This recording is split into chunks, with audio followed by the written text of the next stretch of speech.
ಎಲ್ರಿಗೂ ನಮಸ್ಕಾರ. ಕಳೆದ 3-4 ದಿವಸಗಳಿಂದ ಬೆಂಗಳೂರಿನ ಜನತೆಗೆ ಮೆಟ್ರೋ ದರಗಳು ಏರಿಕೆಯಾಗಿ ಅತ್ಯಂತ ಸಮಸ್ಯೆ ಉಂಟಾಗಿದೆ. ಅದರಲ್ಲೂ ಮಧ್ಯಮ ವರ್ಗದವರು ಪ್ರತಿ ದಿವಸ ಆಫೀಸಿಗೆ ಕೆಲಸಕ್ಕೆ ಮೆಟ್ರೋದಲ್ಲಿ ಪ್ರಯಾಣ ಮಾಡುವಂಥ ಜನಕ್ಕೆ ಏಕಾಏಕಿ ಮೆಟ್ರೋ ದರವನ್ನು 50%, 100% ಏರಿಕೆ ಮಾಡಿರುವಂಥದ್ದು ಪ್ರತಿನಿತ್ಯ ಓಡಾಟ ಮಾಡೋದಕ್ಕೆ ಬಹಳ ಸಮಸ್ಯೆ ಆಗ್ತಾ ಇದೆ. ತಿಂಗಳಿನ ಖರ್ಚಿನಲ್ಲಿ ಬಹಳ ದೊಡ್ಡ ಭಾಗ ಮೆಟ್ರೋ ಟಿಕೆಟಿಗೋಸ್ಕರ ಕೊಡಬೇಕಾದಂಥ ಅನಿವಾರ್ಯತೆ ಬಂದಿದೆ. ಇದೆಲ್ಲವೂ ಕೂಡ ಮಧ್ಯಮ ವರ್ಗದ ಬೆಂಗಳೂರಿಗರ ಬೆನ್ನಿಗೆ ಬರೆ ಮಾಡಿದಂಥ ಒಂದು ಕೆಲಸ ಇವತ್ತು ಅಧಿಕಾರಿಗಳಿಂದ ಆಗಿರುವಂಥದ್ದು ನಾವು ನೋಡ್ತಾ ಇದ್ದೀವಿ. ರಾಜ್ಯ ಸರ್ಕಾರದ ನಿರ್ದೇಶದ ಅನುಸಾರವಾಗಿ 1-2 ತಿಂಗಳ ಹಿಂದೆ ಬೆಂಗಳೂರು ಮೆಟ್ರೋ ಅಧಿಕಾರಿಗಳು ಕೇಂದ್ರ ಸರ್ಕಾರಕ್ಕೆ ಮೆಟ್ರೋ ದರವನ್ನು ನಿಗದಿಪಡಿಸೋದಕ್ಕೆ ಫೇರ್ ಫಿಕ್ಸೇಷನ್ ಕಮಿಟಿಯನ್ನು ನೀವು ರಚನೆ ಮಾಡಿ ಅಂತ ಹೇಳಿ ಪತ್ರವನ್ನು ಬರೆದು ಈ ಪ್ರಾಸೆಸ್ಸನ್ನು ಶುರು ಮಾಡಿದ್ರು. ಮೆಟ್ರೋ ದರವನ್ನು ಏರಿಕೆ ಮಾಡೋದಕ್ಕೆ ಕಾನೂನಿನಲ್ಲಿರುವಂಥ ಪ್ರಕ್ರಿಯೆ ಏನು ಅಂದರೆ,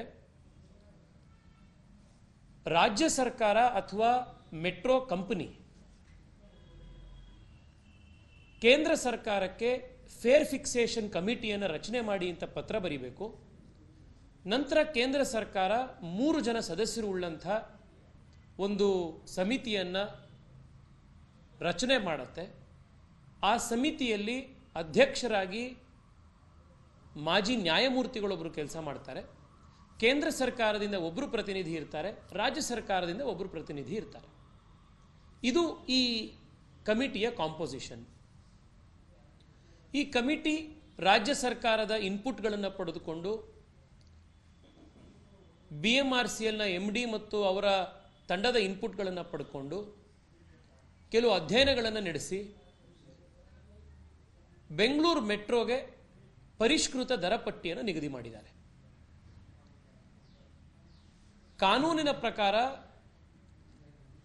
ಈ ಫೇರ್ ಫಿಕ್ಸೇಷನ್ ಕಮಿಟಿ ಮಾಡುವಂಥ ಸಲಹೆಗಳು ಕಂಪಲ್ಸರಿಯಾಗಿ ರಾಜ್ಯ ಆಗಲಿ ಕೇಂದ್ರ ಆಗಲಿ BMRCL ಆಗಲಿ ಇಂಪ್ಲಿಮೆಂಟ್ ಮಾಡಬೇಕು ಅನ್ನುವಂಥದ್ದು ಕಾನೂನಲ್ಲಿರುವಂಥ ಒಂದು ಕಂಪಲ್ಷನ್. ಇದ್ರ ಪ್ರಕಾರ ಇವಾಗ ಬೆಂಗಳೂರಿನ ಮೆಟ್ರೋದ ದರಗಳನ್ನು ಕೆಲವು ಭಾಗಗಳಲ್ಲಿ 50%, ಇನ್ನು ಕೆಲವು ಭಾಗದಲ್ಲಿ 100% ಏರಿಸಿರೋದು ಇವತ್ತು ನಮಗಾಗಿದೆ. ನಾನು ನಿನ್ನೆ ಕೂಡ ಲೋಕಸಭೆಯಲ್ಲಿ ಈ ವಿಚಾರವನ್ನು ಪ್ರಸ್ತಾಪ ಮಾಡಿ ಮಾತನಾಡಿದೆ. ಮೆಟ್ರೋ ಆಗಲಿ ಬಸ್ಗಳನ್ನಾಗಲಿ ಉಪಯೋಗಿಸುವಂಥವ್ರು ಮಧ್ಯಮ ವರ್ಗದ ಜನ, ಅದರಲ್ಲೂ ಬೆಂಗಳೂರಿನ ಟ್ರಾಫಿಕ್ನಿಂದ ಬಳಲಿ ಬೆಂಡಾಗಿ ಹೋಗಿರುವಂಥ ಬೆಂಗಳೂರಿನ ಮಿಡಲ್ ಕ್ಲಾಸ್ ಜನ ಟ್ರಾಫಿಕ್ನಿಂದ ಬಚಾವಾಗಬೇಕು ಅಂತಂದರೆ ಇರುವಂಥ ಏಕೈಕ ಮಾರ್ಗ ಅಂದರೆ ಮೆಟ್ರೋ ಅಂತ ಹೇಳಿ ಮೆಟ್ರೋಲ್ ಹೋಗ್ತಾರೆ.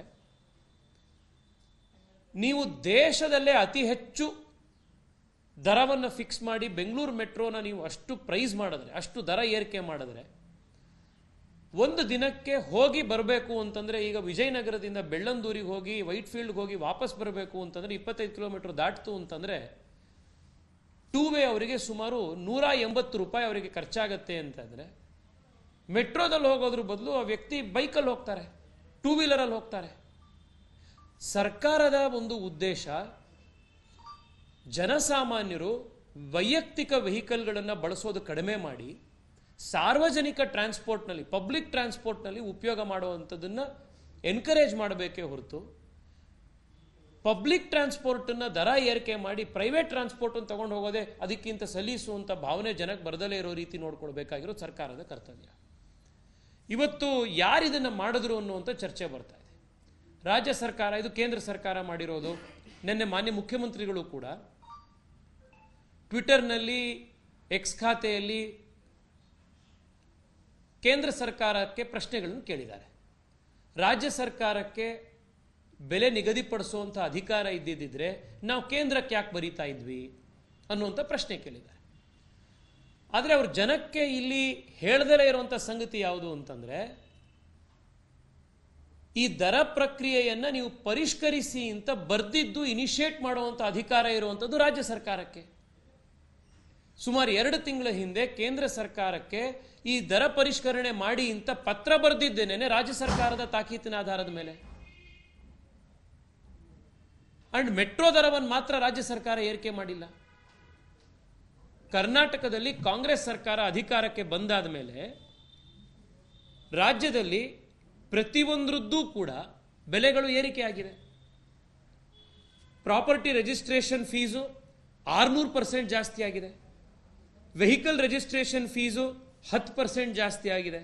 ಪ್ರಾಪರ್ಟಿ ಗೈಡೆನ್ಸ್ ವ್ಯಾಲ್ಯೂ 30% ಜಾಸ್ತಿ ಆಗಿದೆ. ಹಾಸ್ಪಿಟಲಲ್ಲಿರೋ ಸರ್ವಿಸ್ ಚಾರ್ಜಸ್ಗಳು, ಆಸ್ಪತ್ರೆನೂ ಬಿಟ್ಟಿಲ್ಲ, 5% ಜಾಸ್ತಿ ಆಗಿದೆ. ಸರ್ಕಾರ ನಡೆಸುವಂಥ ಕಾಲೇಜ್ಗಳ ಫೀಸ್ಗಳು 10% ಜಾಸ್ತಿ ಆಗಿದೆ.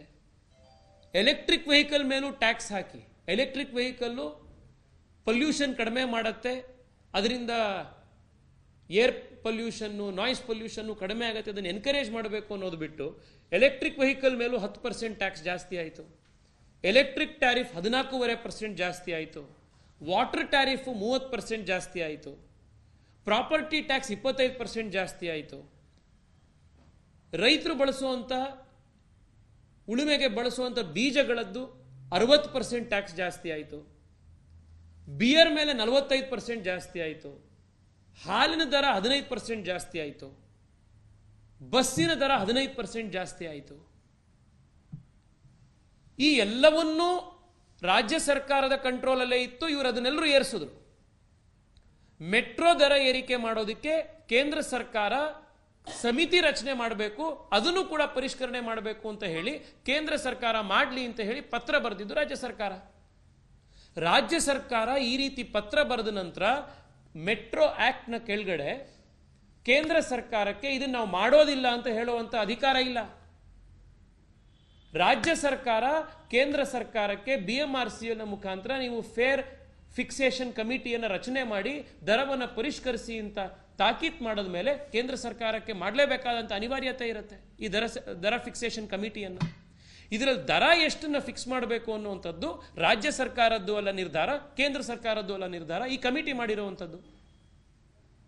ಆದರೆ ಇವತ್ತು ನಾವು ರಾಜ್ಯ ಸರ್ಕಾರ ಮಾಡ್ತೋ ಕೇಂದ್ರ ಸರ್ಕಾರ ಮಾಡ್ತೋ ಅಂತ ಈ ನಾವು ಒಬ್ರಿಗೊಬ್ರಿಗೂ ರಾಜಕೀಯ ಆರೋಪ ಮಾಡ್ಕೊಳ್ತಾ ಕೂತಿದ್ದಂಥ ಸಂದರ್ಭದಲ್ಲಿ ಇದರ ಸಮಸ್ಯೆ ಆಗಿರುವಂಥದ್ದು ಯಾರಿಗೆ ಅಂದರೆ ರಾಜ್ಯದ ಜನಕ್ಕೆ, ಬೆಂಗಳೂರಿನ ಜನಕ್ಕೆ ಇದು ರಾಜ್ಯ ಸರ್ಕಾರ ಮಾಡ್ತೋ ಕೇಂದ್ರ ಸರ್ಕಾರ ಮಾಡ್ತೋ ಫೇರ್ ಫಿಕ್ಸೇಷನ್ ಕಮಿಟಿ ಮಾಡ್ತೋ ಇದು ಬೇಕಾಗಿಲ್ಲ. ಅವರಿಗೆ ಈ ಸಮಸ್ಯೆಗೆ ಸೊಲ್ಯೂಷನ್ ಬೇಕಾಗಿದೆ, ಸಮಸ್ಯೆ ಬಗೆಹರಿಬೇಕಾಗಿದೆ. ನಾನು ನಿನ್ನೆ ಕೇಂದ್ರ ಸರ್ಕಾರದ ಅರ್ಬನ್ ಅಫೇರ್ಸ್ ಮಿನಿಸ್ಟರ್ ಅವರನ್ನು ಭೇಟಿ ಮಾಡಿ ದೀರ್ಘಕಾಲ ಅವರಿಗೆ ಈ ಎಲ್ಲ ವಿಷಯಗಳನ್ನು ಚರ್ಚೆ ಮಾಡಿ ಹೇಳಿದ್ದೀನಿ. ಅವರಿಗೆ 3 ಪ್ರಮುಖ ಅಂಶಗಳನ್ನು ಅವರ ಗಮನಕ್ಕೆ ತಂದಿದ್ದೀನಿ. ಒಂದು, ಈ ದರ ಪರಿಷ್ಕರಣೆ ಆದಮೇಲೆ ಇಡೀ ದೇಶದಲ್ಲೇ ಅತಿ ಹೆಚ್ಚು ಟಿಕೆಟ್ ಪ್ರೈಸ್ ಇರುವಂಥ ಮೆಟ್ರೋ ಬೆಂಗಳೂರು ಮೆಟ್ರೋ ಆಗಿದೆ. ಬೆಂಗಳೂರಿನ ಬಡ ಜನಕ್ಕೆ, ಸಾಮಾನ್ಯ ಜನಕ್ಕೆ, ಮಧ್ಯಮ ವರ್ಗದ ಜನಕ್ಕೆ ಮೆಟ್ರೋದಲ್ಲಿ ಪ್ರಯಾಣ ಮಾಡುವಂಥದ್ದು ಇದು ಕಷ್ಟ ಸಾಧ್ಯ ಆಗ್ತಾ ಇದೆ. ಇದನ್ನು ನಾವು ಪರಿಷ್ಕರಣೆ ಮಾಡಬೇಕು ಅನ್ನುವಂಥದ್ದು ಒಂದು ನಾನು ಹೇಳಿದ್ದೀನಿ. ಎರಡನೇದು, ಬೆಂಗಳೂರಿನಲ್ಲಿ ಟ್ರಾಫಿಕ್ ಸಮಸ್ಯೆಯಿಂದ ಪಾರಾಗಿ ನಾವು ಕೆಲಸಕ್ಕೆ ಹೋಗಬೇಕು, ಮತ್ತೊಂದು ಕಡೆ ಹೋಗಬೇಕು, ವಾಪಸ್ ಕರೆಕ್ಟಾಗಿ ಟೈಮಿಗೆ ಬಂದು ನಾವು ಮನೆಯಲ್ಲಿ ಒಂದಿಷ್ಟು ಕುಟುಂಬ ಜೊತೆಗೆ ಸಮಯ ಕಳಿಬೇಕು ಅಂತಂದರೆ ಮೆಟ್ರೋ ಒಂದೇ ಇರುವಂಥದ್ದು. ನಾವು ಮೆಟ್ರೋಗೆ ಮತ್ತಷ್ಟು ಉತ್ತೇಜನ ಕೊಡಬೇಕೇ ಹೊರತು ಮೆಟ್ರೋ ಪ್ರೈಸನ್ನು ಜಾಸ್ತಿ ಮಾಡಿ ಜನಕ್ಕೆ ಡಿಸ್ಕರೇಜ್ ಮಾಡಬಾರ್ದು ಅನ್ನೋದನ್ನು ತಿಳಿಸಿದ್ದೀನಿ.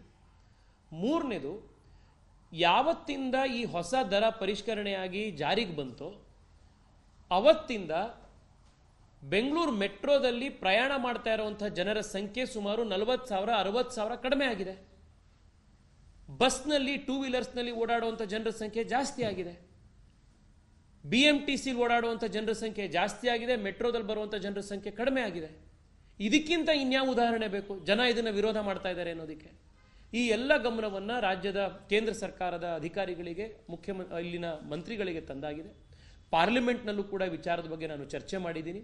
ಇವತ್ತೂ ಕೂಡ ಕೇಂದ್ರ ಸರ್ಕಾರದ ನಗರಾಭಿವೃದ್ಧಿ ಇಲಾಖೆಯ ಸೆಕ್ರೆಟರಿ ಅವರಿಗೆ ಈ ವಿಚಾರವಾಗಿ ವಿಸ್ತೃತವಾಗಿ ನಾನು ಅವರಿಗೆ ಅಪ್ಡೇಟ್ ಮಾಡಿದ್ದೀನಿ. ಅವರೆಲ್ಲರೂ ಹೇಳಿರುವಂಥದ್ದು, ಇವತ್ತಿಗೂ ಕೂಡ ರಾಜ್ಯ ಸರ್ಕಾರ ಈ ದರ ಪರಿಷ್ಕರಣೆಯನ್ನು ನಾವು ಮಾಡೋದಿಲ್ಲ, ಇದಕ್ಕೆ ಹೊಸ ಒಂದು ಕಮಿಟಿಯನ್ನು ಫಿಕ್ಸೇಷನ್ ಮಾಡಿ ಅಂತ ಹೇಳಿ ಕೇಂದ್ರ ಸರ್ಕಾರಕ್ಕೆ ಅವರು ಪತ್ರ ಬರೆದ್ರೆ, ನಾಳೆನೆ ನಾವು ಮತ್ತೊಂದು ಫೇರ್ ಫಿಕ್ಸೇಷನ್ ಕಮಿಟಿಯನ್ನು ನಾವು ಜಾರಿ ಮಾಡ್ತೀವಿ, ಈ ದರವನ್ನು ನಾವು ಪರಿಷ್ಕರಣೆ ಮಾಡ್ತೀವಿ ಅಂತ ಹೇಳಿ ಇಲ್ಲಿನ ಮಂತ್ರಿಗಳು, ಇಲ್ಲಿನ ಅಧಿಕಾರಿಗಳು ಅಭಿಪ್ರಾಯಪಟ್ಟಿದ್ದಾರೆ. ನಾನು ರಾಜ್ಯದ ಮುಖ್ಯಮಂತ್ರಿಗಳಿಗೆ ಮನವಿ ಮಾಡ್ತೀನಿ, ನಿಮಗೆ ಮೆಟ್ರೋ ಆ್ಯಕ್ಟ್ನ ಬಗ್ಗೆ ಜ್ಞಾನ ಇದೆ, ಅದರ ಬಗ್ಗೆ ಅರಿವಿದೆ. ಈ ಆ್ಯಕ್ಟ್ನ ಕೆಳಗಡೆ ಫೇರ್ ಫಿಕ್ಸೇಷನ್ ಕಮಿಟಿ ರೆಕಮೆಂಡೇಶನ್ ಮಾಡ್ತು ಅಂತಂದರೆ ಅದನ್ನು ಕಂಪಲ್ಸರಿ ಫಾಲೋ ಮಾಡಬೇಕು ಅನ್ನುವಂಥದ್ದನ್ನು ತಾವೇ ಕೂಡ ಖುದ್ದಾಗಿ ಇದ್ರ ಬಗ್ಗೆ ಎಕ್ಸ್ ಖಾತೆಯಲ್ಲಿ ಬರೆದಿದ್ದೀರಿ ಕೂಡ. ತಾವು ಇನ್ನೊಂದು ಫೇರ್ ಫಿಕ್ಸೇಷನ್ ಕಮಿಟಿಯನ್ನು ಮಾಡೋದಕ್ಕೆ BMRCLಗೆ ಹಿಂದೆ ಯಾವ ರೀತಿ ನೀವು ಕೇಂದ್ರ ಸರ್ಕಾರಕ್ಕೆ ಪತ್ರ ಬರೆಸಿದ್ರೋ ಈ ಪರಿಷ್ಕರಣೆ ಆಗಬೇಕು ಅಂತ, ಅದೇ ರೀತಿ ಮತ್ತೊಂದು ಸತಿ ತಾವು ಪತ್ರವನ್ನು ಕೇಂದ್ರ ಸರ್ಕಾರಕ್ಕೆ ಬರೆಸಿಸಿ ಮತ್ತೊಮ್ಮೆ ಹೊಸ ಫೇರ್ ಫಿಕ್ಸೇಷನ್ ಕಮಿಟಿ ಫಿಕ್ಸ್ ಆಗಲಿ. ಅನ್ಸೈಂಟಿಫಿಕ್ ಆಗಿ ಇರ್ಯಾಷನಲ್ ಆಗಿ ಮಾಡಿರುವಂಥ ಈ ಫೇರ್ ಫಿಕ್ಸೇಷನ್ ಕಮಿಟಿ ರೆಕಮೆಂಡೇಶನ್ಗಳನ್ನು ರಿವ್ಯೂ ಮಾಡಿಸುವಂಥ ಜವಾಬ್ದಾರಿ ನಾವೆಲ್ಲರೂ ಸೇರಿ ಮಾಡಬೇಕು. ನಾವು ರಾಜ್ಯ ಮತ್ತು ಕೇಂದ್ರ ಅಂತ ಹೊಡೆದಾಟ ಕೂದ್ರೆ ಇದರಲ್ಲಿ ಬಡವಾಗೋದು ಬೆಂಗಳೂರಿನ ಜನ. ಇದ್ರ ಕಡೆಗೆ ನಾವೆಲ್ಲರೂ ಕೂಡ ಒಟ್ಟಿಗೆ ಸೇರಿ ಕೆಲಸ ಮಾಡಬೇಕು ಅಂತ ಹೇಳಿ ಮಾನ್ಯ ಮುಖ್ಯಮಂತ್ರಿಗಳಲ್ಲಿ, ರಾಜ್ಯ ಸರ್ಕಾರದ ಕಡೆಯಲ್ಲಿ ನಾನು ಮನವಿ ಮಾಡ್ತಾ ಇದ್ದೀನಿ. ನಮಸ್ಕಾರ.